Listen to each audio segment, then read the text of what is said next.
Have you ever trusted someone so completely that you never questioned their intentions, only to discover that trust was built on a foundation of lies? Well, let me tell you about the day my entire world came crashing down, and it all started with a simple $380 monthly payment that I thought was helping someone I loved. My name doesn't matter, but my story does, because it's about love, loss, betrayal, and the complicated relationships we navigate when grief becomes the glue holding everything together. I never imagined that keeping a promise to my dying husband would lead me down a path of deception that would shake everything I believed about family, loyalty, and the woman I had called mom for over a decade. This isn't just a story about money. It's about the price we pay for love, the sacrifices we make in the name of honor, and the moment when you realize that sometimes the people we're trying to save are the ones pulling us under. I remember the exact moment when everything changed, when the veil was lifted, and I saw the truth that had been hiding in plain sight for years. It was a Tuesday afternoon, unremarkable in every way except for what it would reveal, and I can still feel the way my hands trembled as I held that piece of paper, the evidence of a betrayal so profound that it made me question every interaction, every conversation, every tear we had shared over my husband's grave. But I'm getting ahead of myself. To truly understand how I ended up here, drowning in a sea of conflicting emotions, you need to know how this all began, back when life was simpler and love felt like the only truth that mattered. I met David when I was 26 years old, working as a nurse at a local hospital, and he was the most genuine person I had ever encountered. He had this way of making everyone around him feel seen, valued, and important, and when he smiled at me for the first time in the hospital cafeteria, I felt something shift inside my chest, like a key turning in a lock I didn't know existed. We started dating 3 weeks later, and within 6 months, I knew he was the person I wanted to spend the rest of my life with. David talked about his mother constantly, this woman named Margaret, who had raised him and his 2 siblings as a single parent after his father died in a construction accident when David was only 12 years old. The way he described her, she was a saint, a warrior, someone who had sacrificed everything to give her children a better life. I was nervous the first time I met her, wanting desperately to make a good impression on this woman who meant so much to the man I loved. Margaret lived in a modest 2-bedroom house about 40 minutes from where David and I had our apartment, and when we pulled up to her driveway that first Sunday afternoon, I could see her watching from the window, her silhouette framed by lace curtains that looked like they'd been there since the 70s. She opened the door before we even reached the porch, and I saw a woman in her early 60s with graying hair pulled back in a tight bun, wearing a floral dress and an apron that smelled like cinnamon and vanilla. Her eyes, the same deep brown as David's, studied me with an intensity that made me feel transparent, like she could see every thought, every fear, every inadequacy I carried. But then she smiled, and her whole face transformed, becoming warm and welcoming, and she pulled me into a hug that felt surprisingly genuine. That first visit, she made us her famous pot roast, and we sat around her dining table for hours, talking about everything from David's childhood to my nursing career to her experiences raising 3 kids on a seamstress's salary. I left that day thinking I had been accepted into something special, a family that valued connection and loyalty above all else. David and I got married 2 years later in a small ceremony in Margaret's backyard, surrounded by close friends and family, and it was one of the happiest days of my life. Margaret cried during our vows, tears streaming down her face as she watched her son promise to love and cherish me for the rest of his life. And in that moment, I felt like I had gained not just a husband, but a mother figure who would be there through all of life's ups and downs. We settled into married life with ease, both of us working demanding jobs but always making time for each other. For Sunday dinners at Margaret's house, for the small rituals that make a relationship feel solid and real. Margaret became a constant presence in our lives, calling several times a week, stopping by with homemade meals when she knew we'd had long shifts at work, remembering every important date and celebration. David adored her, and seeing the bond they shared made me love him even more, because I knew that a man who honored and respected his mother would treat his wife with the same devotion. We talked about having children, about building a future that included Margaret as the doting grandmother, about growing old together in the house we had just bought on Maple Street. Life felt full of promise, like we were just at the beginning of something beautiful and enduring. I remember David saying to me one night as we lay in bed, his arm around my shoulders and moonlight streaming through our bedroom window, that he felt like the luckiest man alive, that he had everything he had ever wanted. I told him I felt the same way, that our life together was more than I had ever dreamed possible. We fell asleep that night tangled in each other's arms, completely unaware that our time together was already running out, that fate had other plans that would shatter our perfect world into a million irreparable pieces. The day David died started like any other ordinary Wednesday. He kissed me goodbye that morning, told me he loved me, reminded me that we had dinner plans with Margaret that weekend, and then he walked out the door with his work bag slung over his shoulder, whistling that tune he always whistled when he was in a good mood. I was working the day shift at the hospital, and I remember being elbow deep in patient charts when my phone started ringing, an unknown number flashing on the screen.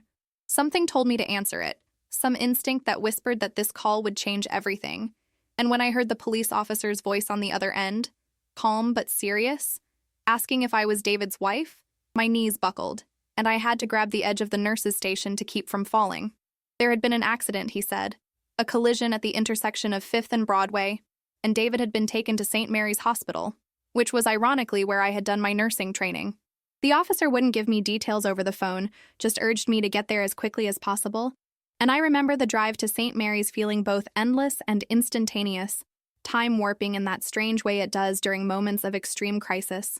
When I arrived, they took me to a private waiting room, which I knew from my years of nursing experience was never a good sign, and a doctor I recognized from medical conferences came in with that expression healthcare workers learn to wear when delivering the worst possible news. David had suffered massive internal injuries in the crash.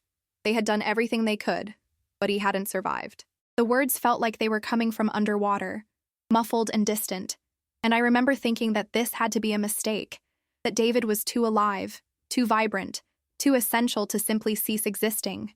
I called Margaret from that hospital room, my voice barely above a whisper, and her scream of anguish through the phone was a sound I will never forget, raw and primal and completely devastating. She arrived at the hospital within an hour, and when I saw her walking down that corridor, her face pale and her eyes wild with grief, we collapsed into each other's arms and sobbed until we had no tears left. Two women who had lost the same person in different but equally profound ways. The weeks following David's funeral were a blur of grief, paperwork, and the suffocating weight of a future that no longer made sense. Margaret and I leaned on each other during those dark days, bonding over our shared loss, spending hours looking through photo albums, and sharing memories of the man we both loved. She would come to my house, and we would sit in silence, sometimes crying, sometimes just existing in the same space, finding comfort in not being alone with our sorrow. It was during one of these visits, about a month after David's death, that Margaret broke down and confessed that she was struggling financially. She had been planning to retire from her seamstress work in the next few years, but her savings were minimal, and she was worried about how she would manage on just her Social Security. She didn't ask me for help directly, but the implication was clear, hanging in the air between us like a question waiting to be answered. I thought about David, about how much he had loved his mother, about the sacrifices she had made to raise him, and I felt like helping her was a way to honor his memory, to keep a part of him alive through taking care of the person he had cherished most. That night, lying alone in the bed I had shared with David, I made a decision that would shape the next several years of my life. I decided to send Margaret $380 every month, enough to help supplement her income and ensure she could live comfortably. The amount was significant for me on a single nurse's salary, but I convinced myself it was what David would have wanted, that supporting his mother was my responsibility now that he was gone. I called Margaret the next day and told her about my decision, and she cried tears of gratitude, telling me I was an angel, that David had chosen the perfect woman, that she didn't know what she would do without me. Hearing her say those things made me feel connected to David in a way I desperately needed, like I was still fulfilling my role as his wife even though he was no longer here.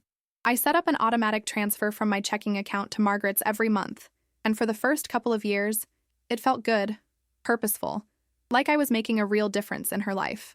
Margaret would call me after each transfer to thank me, updating me on how she had used the money, talking about bills she had paid or groceries she had bought. We continued our weekly phone calls and monthly dinners, maintaining a relationship that felt increasingly important as time passed, and David's death became less raw, but no less permanent. I dated occasionally, but nothing serious developed, partly because I was still grieving, and partly because a significant portion of my income was going to Margaret, which limited my social budget. My friends sometimes questioned why I was still supporting my late husband's mother, suggesting that I had fulfilled any obligation and that it was time to focus on my own future. But I would defend my decision fiercely, explaining that this was about more than money. It was about family and loyalty and keeping a promise I had made to myself at David's graveside. Years passed, And the monthly payments became such a routine part of my life that I barely thought about them anymore. Just another bill that got paid automatically. Another thread connecting me to the life I had lost.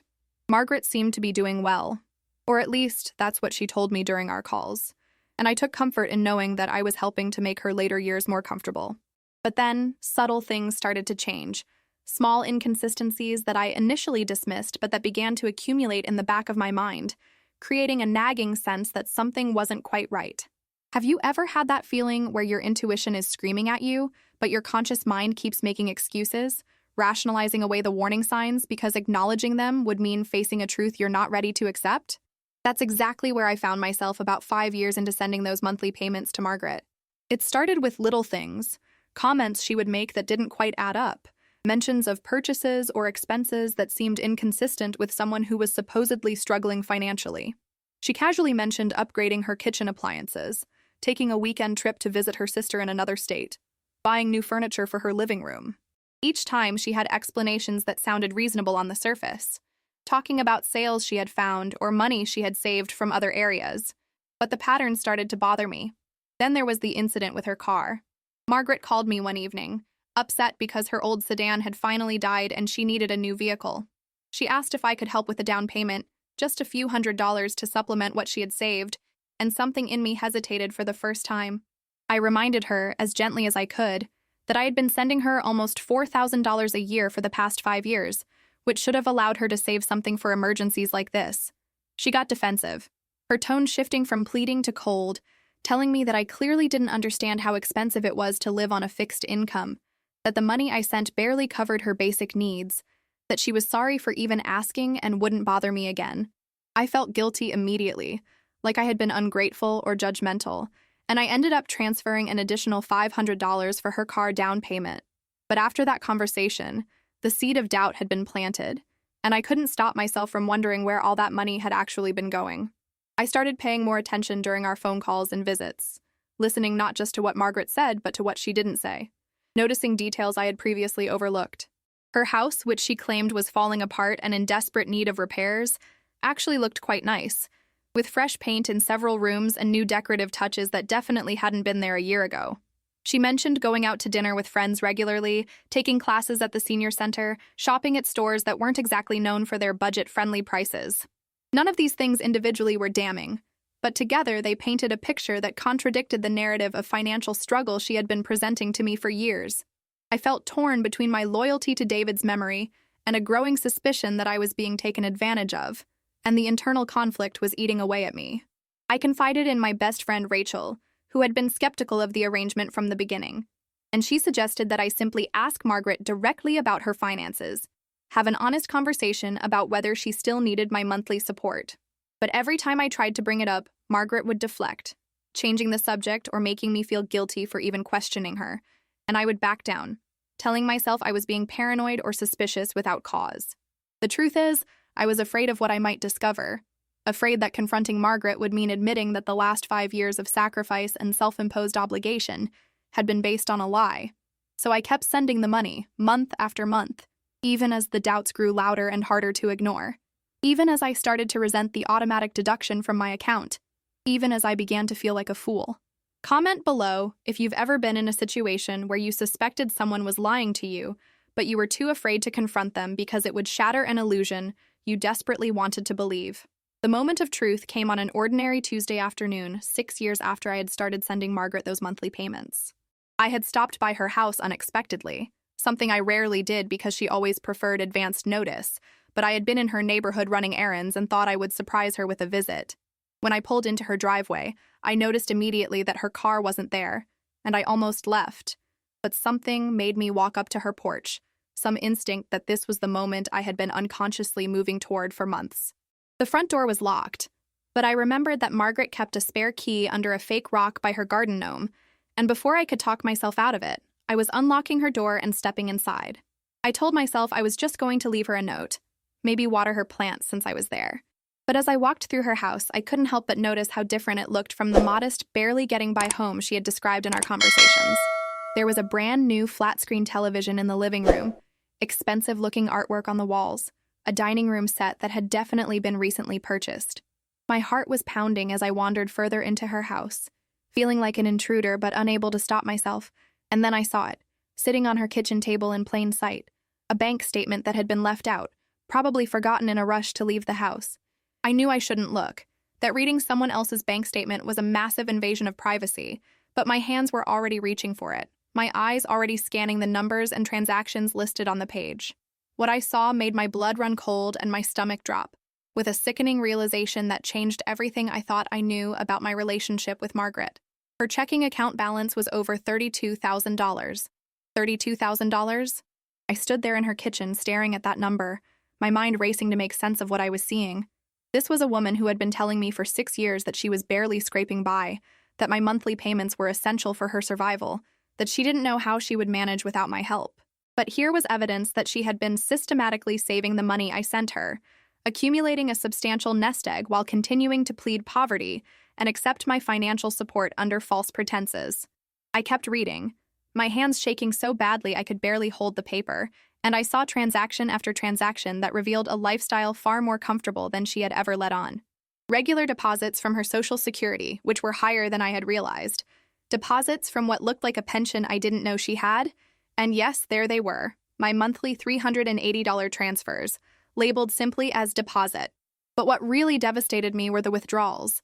Expenses that had nothing to do with basic survival. Regular spa treatments, restaurant meals, shopping trips to department stores, even a cruise she had taken last year that she had told me was fully paid for by her sister as a gift. Every word she had said to me for the past 6 years felt like a lie. Every tear she had shed about her financial struggles felt like manipulation. And I was hit with a wave of betrayal so intense that I had to sit down on her kitchen chair before my legs gave out completely. I took a picture of the bank statement with my phone, my hands trembling with anger and hurt and a sense of complete violation. How dare she? How dare she take advantage of my grief, of my love for David, of my desire to honor his memory by taking care of the person he had loved most? How dare she let me sacrifice and struggle and limit my own life for years while she accumulated savings and lived comfortably on money I sent her believing she desperately needed it? I felt like such a fool, such a naive, trusting idiot who had been played for years by someone I had considered family. I left her house in a daze, got in my car and sat there in her driveway for I don't know how long, just trying to process what I had discovered, trying to decide what to do with this information that felt like a bomb waiting to explode. Part of me wanted to confront her immediately, to show her the photo and demand an explanation, to scream at her for betraying my trust in such a fundamental way. But another part of me, the part that still remembered the grief we had shared, the part that still saw her as David's mother, wanted to give her a chance to explain, to hear her side before I made any decisions. I drove home feeling numb, my emotions swinging wildly between rage and heartbreak, between the desire for confrontation and the urge to simply stop the payments and walk away without saying anything. That night, I couldn't sleep, lying awake staring at the ceiling, replaying every conversation we'd had about money, every time she had thanked me with tears in her eyes, every moment I had felt good about helping her, only to realize now that it had all been an elaborate performance designed to keep the money flowing. I decided I needed to confront Margaret face to face, to give her the opportunity to be honest with me, even if it was years too late for honesty to make any real difference. I called her the next day and asked if I could come over that evening, and she agreed cheerfully, completely unaware of what was coming. When I arrived at her house that Wednesday night, she greeted me with her usual warmth, offering me tea and cookies as if everything was perfectly normal, and I had to fight to keep my expression neutral, to not reveal the storm of emotions raging inside me. We sat in her living room, the same room where I had comforted her after David's death, where we had cried together and shared memories and built what I thought was a genuine relationship. I took a deep breath and said, as calmly as I could manage, that I needed to talk to her about the money I had been sending her for the past 6 years. I watched her face carefully, saw the flash of something, guilt maybe, or fear, cross her features before she composed herself and asked what I meant. I pulled out my phone, showed her the picture of her bank statement, and asked her directly, if she had over $30,000 in savings, why had she been accepting my monthly payments and telling me she was struggling financially? The silence that followed felt like it lasted an eternity, heavy and suffocating, and I could see her mind working, trying to come up with an explanation, a justification, anything that would make this okay. Finally, she spoke, and what she said was somehow worse than I had imagined. Margaret didn't apologize. She didn't express remorse or admit wrongdoing. Instead, she looked at me with something close to defiance and said that the money was hers by right, that I owed it to her for taking her son away. I sat there stunned, unable to believe what I was hearing. Taking her son away, I reminded her, my voice rising despite my efforts to stay calm, that David had died in a car accident, that I had nothing to do with his death, that I had loved him more than anything in the world. But she waved my words away like they were meaningless, saying that if David hadn't married me, he wouldn't have been on that road at that time, that our dinner plans had put him in the path of the drunk driver who killed him, that in her mind his death was connected to me and therefore I owed her compensation for her loss. The logic was so twisted, so clearly a rationalization for her greed and manipulation, that I couldn't even formulate a response at first. She continued, her voice getting stronger and more confident, telling me that she had raised David alone, that she deserved to be taken care of in her old age, that the money I sent her was the least I could do given that I had stolen years of her son's life by marrying him. Every word felt like a slap, each accusation more outrageous than the last, and I realized with horrible clarity that this woman I had trusted and supported and considered family had harbored resentment toward me all along, had never actually accepted me as David's wife, had been taking my money while simultaneously blaming me for his death. I asked her, my voice shaking with emotion, how she could pretend to care about me, to grieve with me, to accept my financial support while secretly holding me responsible for David's death. She shrugged, actually shrugged, and said that she did what she had to do to survive, that she wasn't going to turn down money I was offering voluntarily, that I was the one who had insisted on helping her, and she had simply accepted. The conversation deteriorated from there, with me becoming increasingly upset and Margaret becoming increasingly defensive and hostile.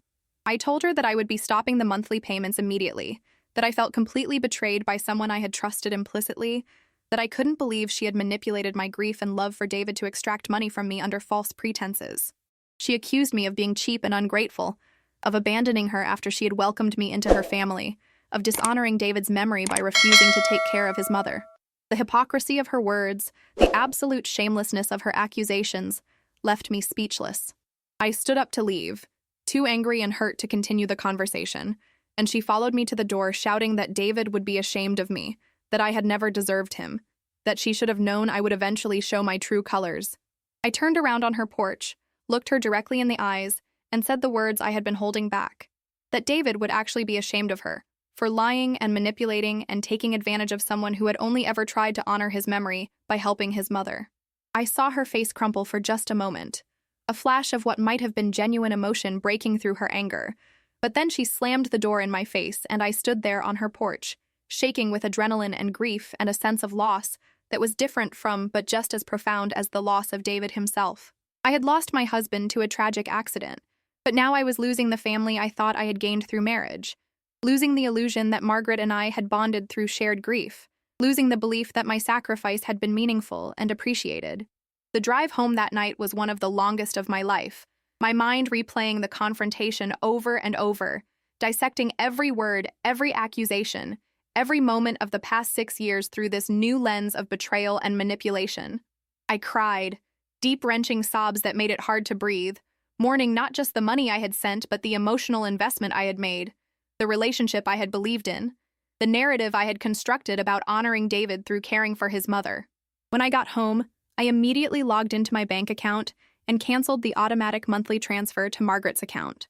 Seeing that recurring payment disappear from my list of scheduled transactions felt simultaneously liberating and devastating, like closing a chapter I had never wanted to end this way.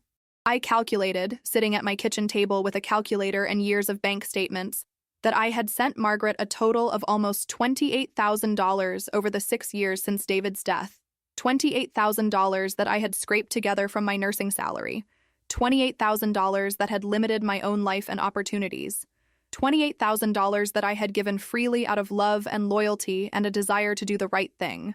And all of it had been based on a lie, accepted under false pretenses by a woman who apparently blamed me for her son's death while simultaneously taking my money. The weeks following my confrontation with Margaret were emotionally brutal. I swung between anger and sadness, between feeling justified in cutting her off and feeling guilty for ending the payments, between wanting to expose her to everyone who knew us and wanting to just move on quietly. Margaret called me several times, leaving voicemails that ranged from apologetic to angry, at one point even trying to claim that I had misunderstood what she meant, that she hadn't actually blamed me for David's death, that we could work this out if I would just talk to her. But I couldn't bring myself to engage with her anymore, couldn't trust anything she said, couldn't separate what might be genuine from what was manipulation designed to restart the flow of money. I blocked her number eventually, tired of the emotional manipulation in her messages, tired of the way each contact reopened the wound and made me question my decision. My friends were supportive, especially Rachel, who had never liked Margaret and felt vindicated by what had happened, though she was kind enough not to say, "I told you so," more than once. I talked to a therapist trying to process the complex emotions around the betrayal, and she helped me understand that my grief over this situation was legitimate, that I had every right to feel angry and hurt, that ending the payments didn't make me a bad person or someone who was dishonoring David's memory. In fact, she pointed out, David would probably be horrified to know that his mother had manipulated me this way, that he would want me to use my resources to build my own life rather than being drained by someone who was perfectly capable of supporting herself. Slowly, painfully, I started to rebuild my sense of self and my financial stability. Having an extra $380 each month made a real difference in my quality of life, allowing me to save for things I had been putting off, to treat myself occasionally without guilt, to start planning for a future that was about my own goals rather than obligations to the past. I started dating more seriously, eventually meeting someone who was kind and understanding about my complicated history with David and Margaret, someone who helped me see that moving forward didn't mean forgetting the love I had shared with David or dishonoring his memory. I realized that I had been using the monthly payments as a way to stay connected to David, as if supporting his mother meant he wasn't really gone, as if the financial tie was a thread that kept him present in my life. Cutting that tie had been terrifying, because it felt like losing him all over again. But in reality, it freed me to remember him in healthier ways, to honor his memory through how I lived my life, rather than through financial obligation to someone who didn't actually need or appreciate my help. I visited David's grave more often, talking to him about everything that had happened, telling him how sorry I was that his mother had turned out to be so different from the person he had believed her to be, asking him for forgiveness for having to walk away from her even though I knew, deep down, that he would understand. About a year after I stopped the payments, I heard through mutual acquaintances that Margaret was telling people I had abandoned her, that I had betrayed her and left her destitute, painting herself as the victim in a story where she had been the one taking advantage of me. Part of me wanted to set the record straight, to show people the bank statement and explain what had really happened, but ultimately I decided that the truth mattered less than my own peace of mind. People who knew me well knew my character, and those who chose to believe Margaret's version without hearing my side weren't people whose opinions I valued anyway. I focused on my own healing, on rebuilding the life that had been on hold for so long, on learning to trust my instincts again after having ignored them for years. I learned that loyalty and love shouldn't be blind, that honoring someone's memory doesn't mean being taken advantage of by those who knew them, that it's possible to grieve deeply and still maintain healthy boundaries. The experience with Margaret taught me painful but important lessons about the difference between genuine need and manipulation, about the importance of asking questions even when you're afraid of the answers, about the reality that sometimes the people we think we know best are strangers wearing familiar faces. Looking back now, several years removed from that final confrontation in Margaret's living room, I can see the situation with more clarity and less raw emotion, though the sting of betrayal never completely fades. I don't regret having tried to help her initially, because that decision came from a place of love and genuine desire to honor David, and those motivations were pure even if they were exploited. What I regret is not trusting my instincts sooner, not asking harder questions when things didn't add up, not valuing my own financial security and future enough to demand honesty and accountability.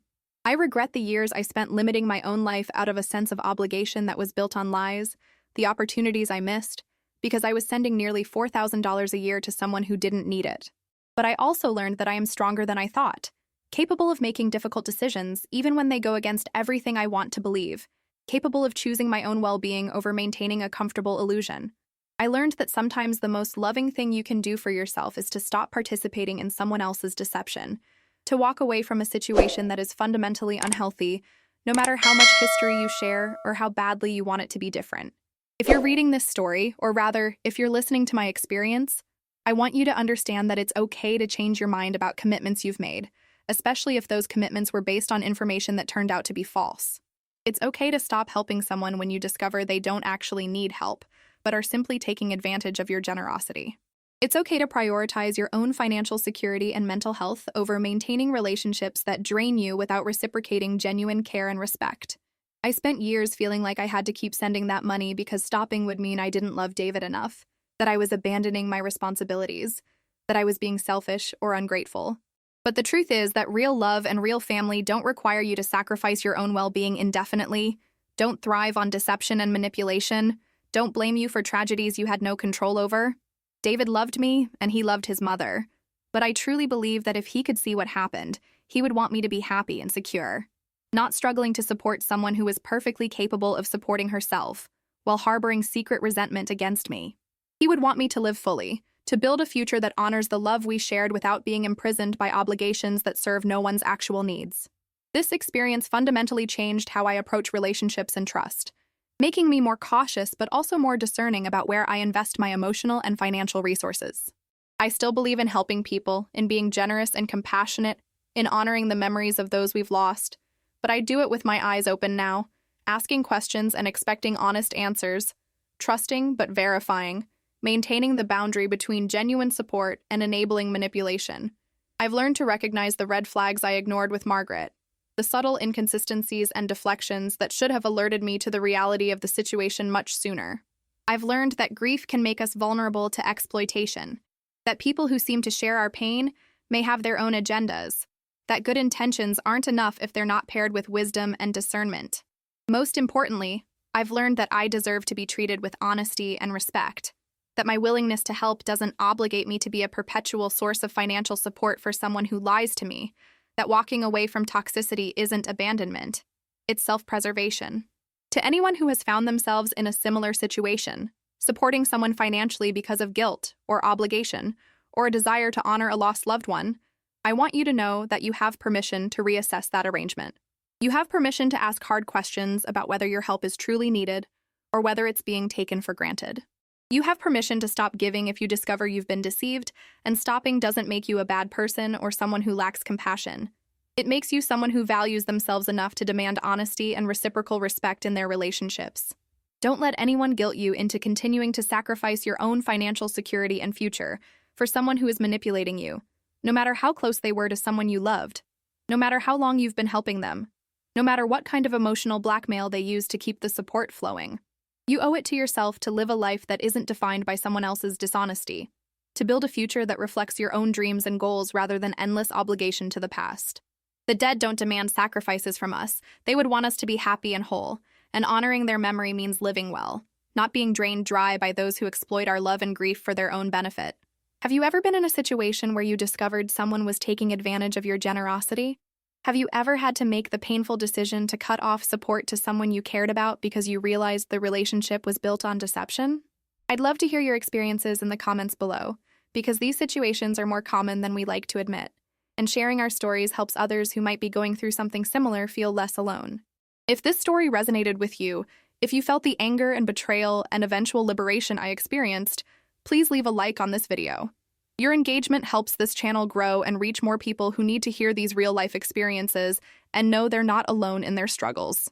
And if you haven't already, please subscribe to Living Through It, where I share true stories about navigating life's most challenging situations, about surviving betrayal and loss and manipulation, about finding strength you didn't know you had, about learning hard lessons and coming out stronger on the other side. Hit that notification bell so you never miss a story, because every week I'm bringing you new experiences that remind us all that we're capable of overcoming even the most devastating betrayals and building lives that honor both our past and our future. Remember, living through it isn't just about survival. It's about learning, growing, and refusing to let someone else's deception define your worth or limit your future. Thank you for listening to my story, for being part of this community, and for understanding that sometimes the bravest thing we can do is stop participating in our own exploitation and choose ourselves, even when it hurts, even when it feels like we're breaking a promise, even when the world doesn't understand.